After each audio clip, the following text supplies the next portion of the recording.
So we're going to start with this Fox 10 News alert. It's an officer-involved shooting under investigation this morning. Irene Snyder is there. I-17 in Thomas. She has the details this morning. Irene?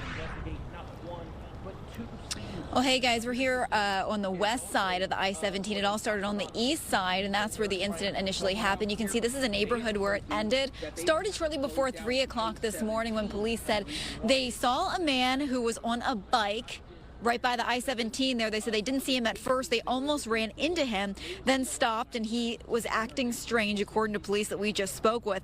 They said they tried to follow up with him, make sure he was okay. Again, acting strange. There ended up being a confrontation. The man tried to get away from police right away. They saw he had a gun in his waistband pocket, and the man then fired several rounds at the officers. He did not respond to officers' many calls trying to get him to put down that gun. He did not listen to them, and that's when an officer then fired at him. He was hit at least one time, now is at the hospital with non-life-threatening injuries.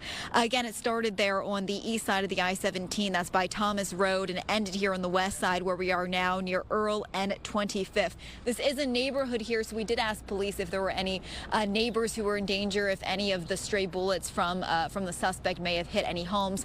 They said they're still investigating that, but as far as they know right now, no one was hurt except for the suspect. That, as I mentioned, he has non-life-threatening injuries. He's at the hospital right now. We spoke with the sergeant on scene just a few minutes ago, and he gives us some more details about what happened here this morning. You know, in this circumstance, the officers that were down the alley knew that a man had fired at an officer already and had shown the propensity to use that violence and still had a handgun. It's split-second decisions. They're not easy to make, but we're out here willing to make them, and we're trained. The training, you know, really backs us up and really makes us prepared to do that if and when we need to. And I had asked the sergeant about that, about the kind of training and, you know, what really goes through an officer's mind when they do have to shoot someone when they're out at one of these incidents here, because it's obviously not an easy decision to make, but as he mentioned, it's a split-second decision.